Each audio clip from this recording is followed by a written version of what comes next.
A very good evening and welcome to Verdict 2016, where we get you all the latest from the states that are going to elections. Of course, Assam is done, but we're not done yet, at least discussing it.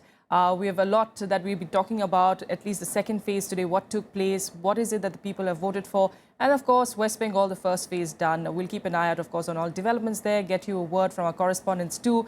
But first, the headlines. Second phase of polling ends in Assam. Voting held in 61 of the state's 126 constituencies. Several heavyweights, including cabinet ministers and a former chief minister, among the 525 candidates in the fray.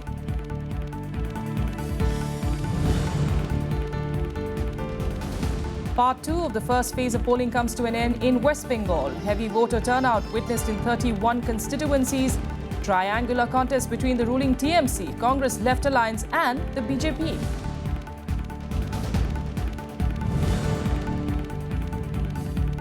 DMK releases manifesto for Tamil Nadu elections, promises total prohibition, no freebies this time. Party also underlines its commitment to appoint a Lokayukta.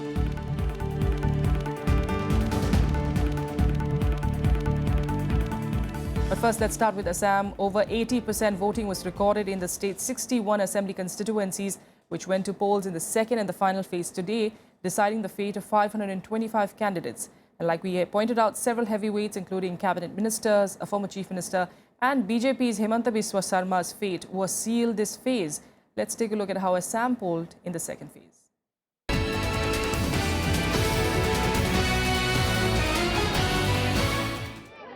The second of the two-phase Assam Assembly election began at 7 a.m. amid tight security, with the remaining 61 of the state's total 126 constituencies going to polls. An electorate of over 1 crore were eligible to exercise their franchise in 12,699 polling booths to decide the fate of 525 candidates. Security was tightened across the constituencies, particularly those in 4 Bodoland territorial area districts where NDFBS ultras are active, and in Golpara district, which witnessed a bomb blast recently. Of the 61 seats that polled in the second phase, 28 have Muslims as a majority or a deciding factor. If they voted largely for the Congress, it will hurt the BJP and its allies. If they lean towards the AIUDF or split between the Congress and the AIUDF, the BJP can look at forming its first government in Assam. In the final phase, a total of 525 candidates are in the fray. Congress has fielded 57 candidates. BJP is contesting in 35 seats. BJP's allies, Assam Gana Parishad in 19, Bodo People's Front in 10, Badruddin's All India United Democratic Front in 47. 217 candidates are also contesting the polls this time as independents, and there are 140 others in the fray. You seem to be casting your vote for the first time, is that what it is? Yes, this is my first time, Oh, that's wonderful. How's the feeling? and I'm feeling good. What seems to be most important for you as far as, in terms of issues for casting your vote?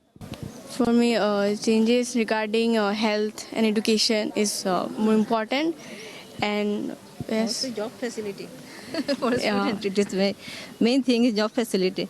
They're going to there after that they're finishing their education. Main thing is that.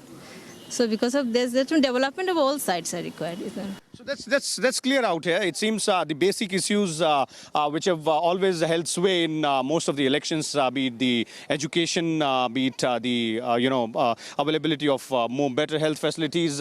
Specifically, the younger voters seem to be more concerned about the employment opportunities. Among the prominent candidates are cabinet ministers Rakibul Hussain, Chandan Sarkar, and Nazrul Islam from the Congress.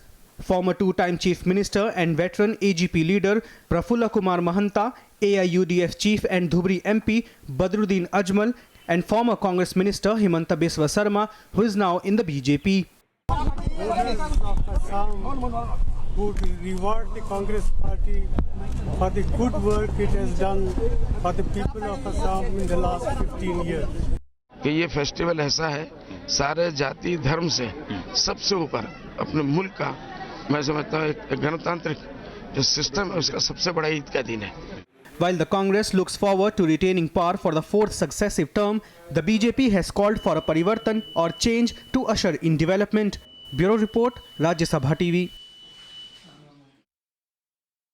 All right, we'll get a sense, of course, on how things are at the moment on the ground. We've got our correspondent Vishal Daya, of course, joining us from there. Also, in studio, we have Gautam Lahiri, senior journalist, joining us as well to discuss really what is it, what are the big challenges still, you know, and if the excitement and the anticipation is just about beginning for the political party, still a long time to go for counting day, of course. But if I could come to you, Vishal, very quickly first, give us a sense of what you felt as far as, you know, while talking to the people there. You were pointing out earlier that rather than national issues, a lot of it was local issues, and that is what the focus was this time around as well.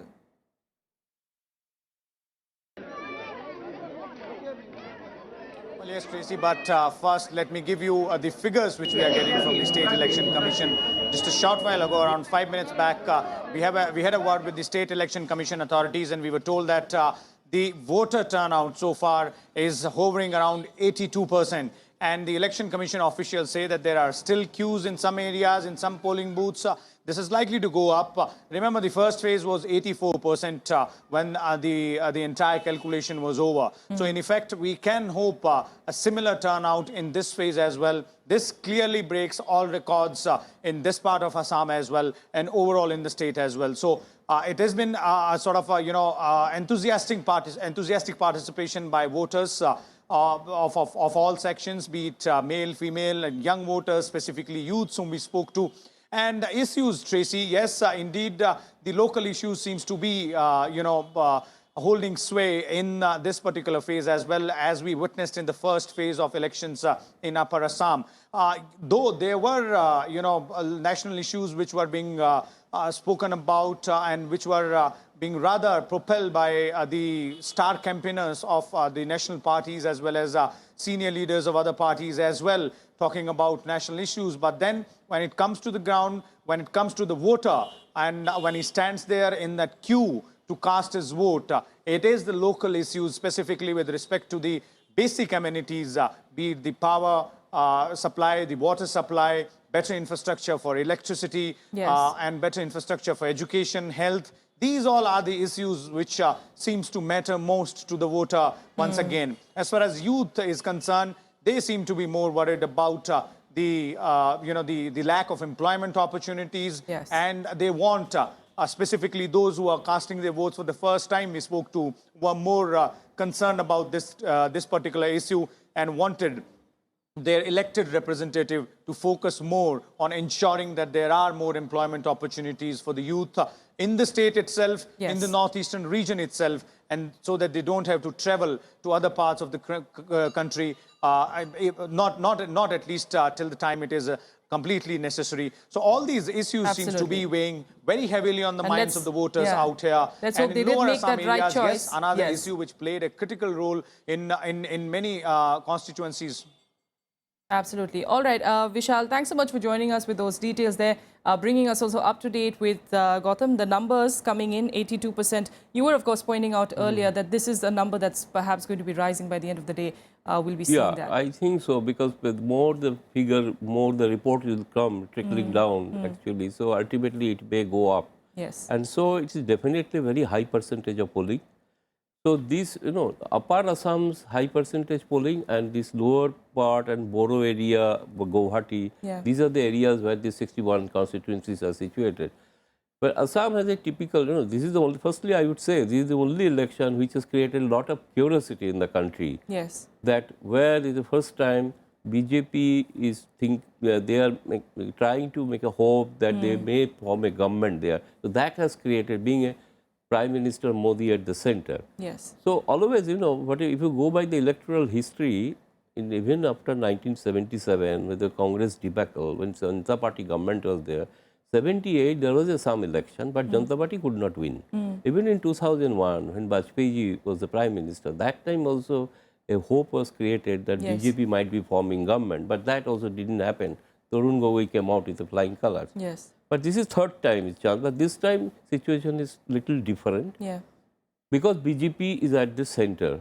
Now the demographic character of this area is totally different from the other part of the Assam.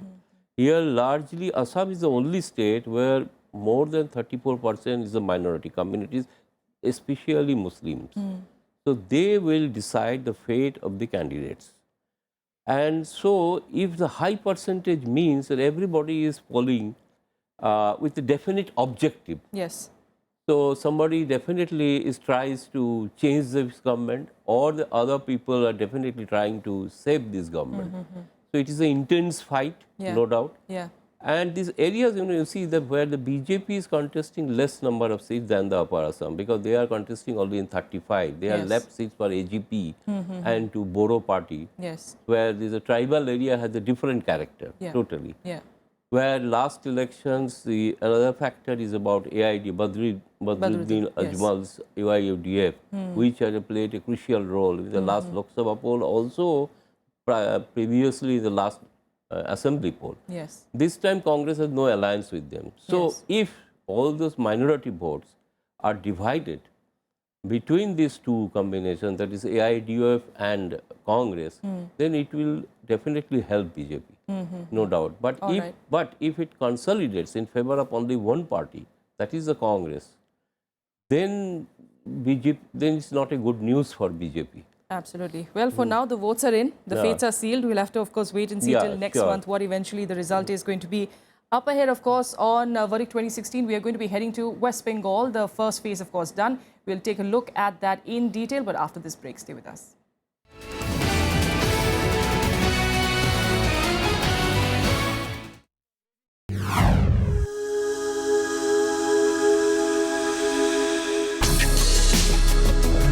Tales that inspire. Stories of social change. A salute to diversity. Promoting public discourse. Events that motivate. Inspiring the innovative spirit. Watch Rajya Sabha television documentaries on Rajya Sabha television.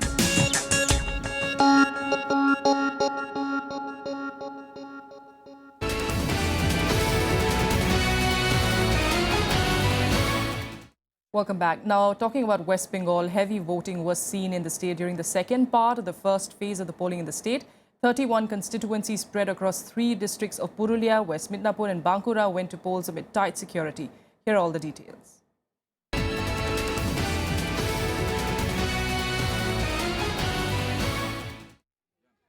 31 constituencies of West Bengal Assembly went to polls on Monday. The constituencies are in the 3 districts of the state: West Midnapur, Bankura and Burdwan.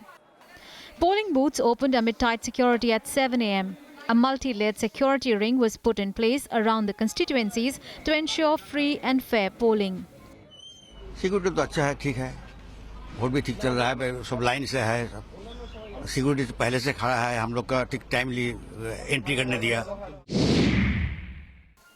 An electorate of 70 lakh were eligible to exercise their franchise in 8,465 polling booths to decide the fate of 163 candidates in 31 constituencies. Voting began at 7 a.m. in all the 31 constituencies and came to an end at 4 p.m. in the insurgency-hit areas and went on till 6 p.m. in the other seats. 5-time CPIM MLA from Narayangarh and leader of opposition Surjakant Mishra and senior state Congress leader Manas Bhunia from Sabang are among the major candidates in this phase. 91-year-old Gyan Singh Sohanpal, the senior-most member in the West Bengal Assembly, is in the fray again from Kharagpur, Sadar seat, where he is pitted against BJP State President Dilip Ghosh. I personally understand that the entire election commission is sleeping like a small baby at the lap of Mamata Banerjee's government. हमारा अधिकार vote देना ताई जन vote देते ना. अच्छा है vote देना, ऐसे अपना अधिकार है वोट देना और जिसको चुनना है अपना अपना चुनेगा, इसीलिए वोट दिए हैं. There will be 5 more days of polling for the 294 assembly seats in the state. The last day of polling is on 5th of May. Counting of votes will take place on 19th of May. Bureau Report, Rajya Sabha TV.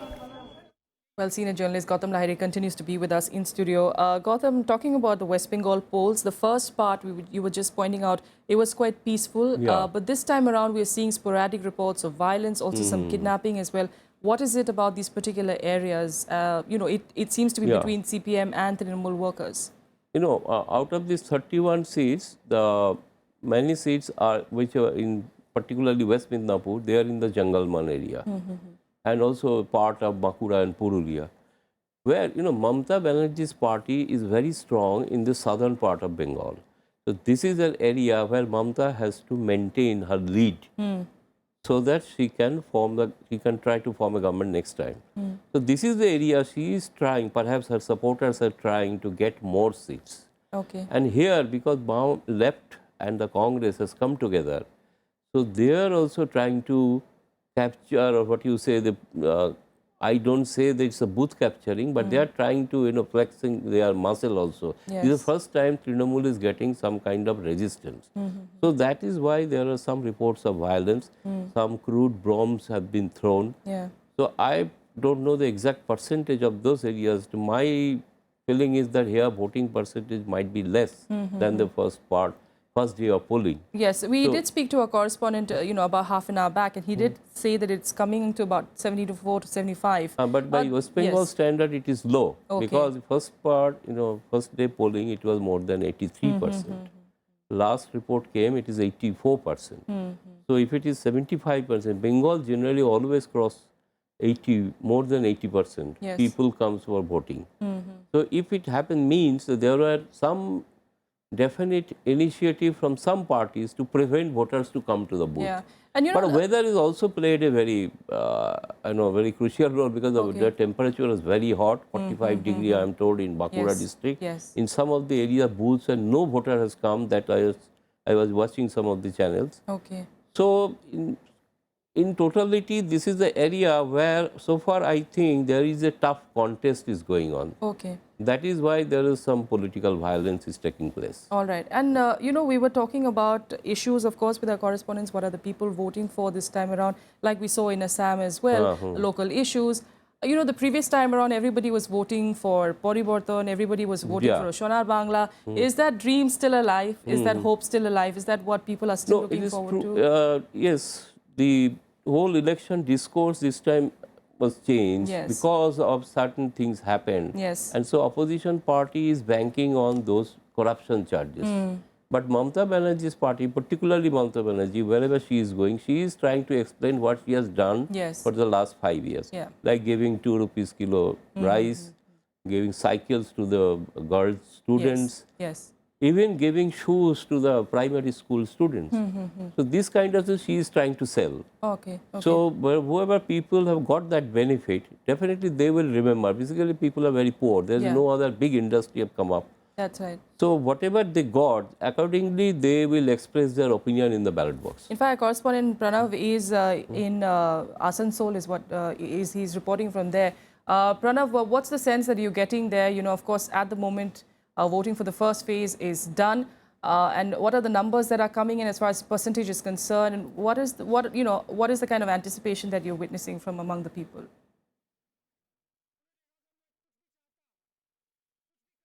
Though we have not received the official figures, but it is expected that more than 75% voter turnout is expected in this round of polling.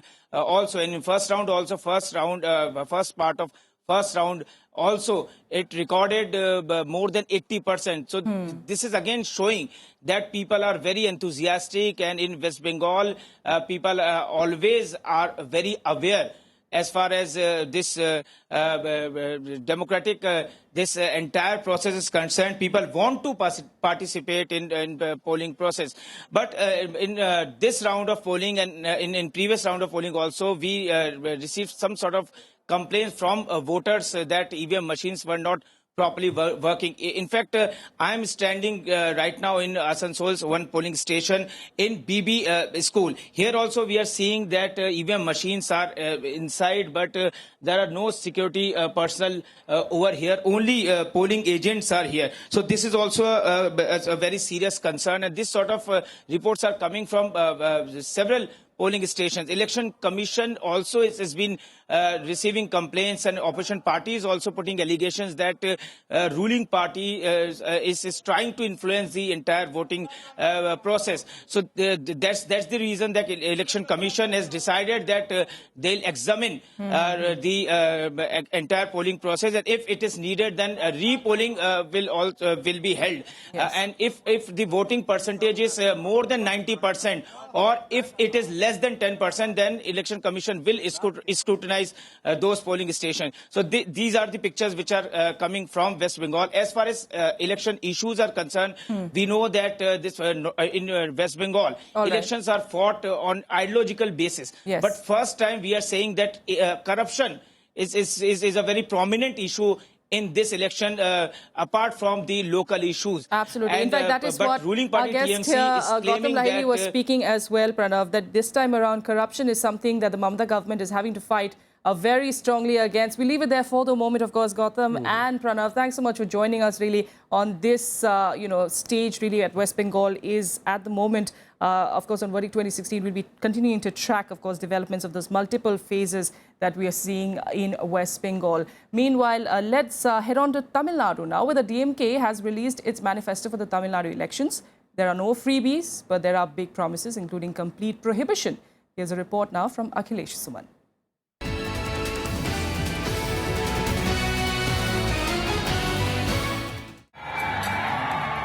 In the presence of all state leaders, DMK Chief Karunanidhi released his party manifesto.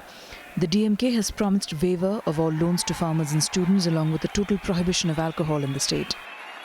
It will raise the downtrodden to the satisfied level. They are expecting so many expectations for the poor people, downtrodden, and all the wishes are fulfilled by the manifesto. To project his intent for a clean administration, the DMK chief also promised the Lokayukta for the state. There has been no Lokayukta in Tamil Nadu in the last 5 years of Jayalalitha's rule, despite demands from other political parties and NGOs. See, the salient features are it promises full-fledged prohibition, and it promises Right to Services Act, and it promises Lokayukta. It promises waiving of all education loans from school to college level. Plus, it promises industrial corridor from Chennai to Tuticorin. So these are all the salient features of this manifesto. There is only one freebie, that too in a focused way it was promised, which is farmers who are not able to afford smartphones to know about the weather conditions. They will be given financial assistance. So except that, the cell phones for farmers, no freebie was actually given. Apart from that, the manifesto also promises the following: Rs 3 lakh for converting huts into concrete houses, desalination plants in all coastal areas, marriage assistance program with 4 gram of gold and Rs 60,000, ST status for fishermen, and milk in midday meal scheme, among others. This is the first manifesto in the state after the announcement of poll dates. While, as policy, AIADMK will not come out with any manifesto, Party Chief Jayalalitha had announced her promises verbally in her first election rally in her constituency in Chennai on Saturday. DMK has presented 2 types of manifesto, one for the whole state and another each for each district. And they have kept the controversial figures like A. Raja and Dayanidhi Varan out of the whole program, and also Mr. Alagiri, who is in the family struggle, is also out of the frame. Akhilesh Suman for Rajya Sabha Television with camera person Om Prakash in Chennai. And that's all we have for you at the moment on Verdict 2016. Thanks so much for joining us.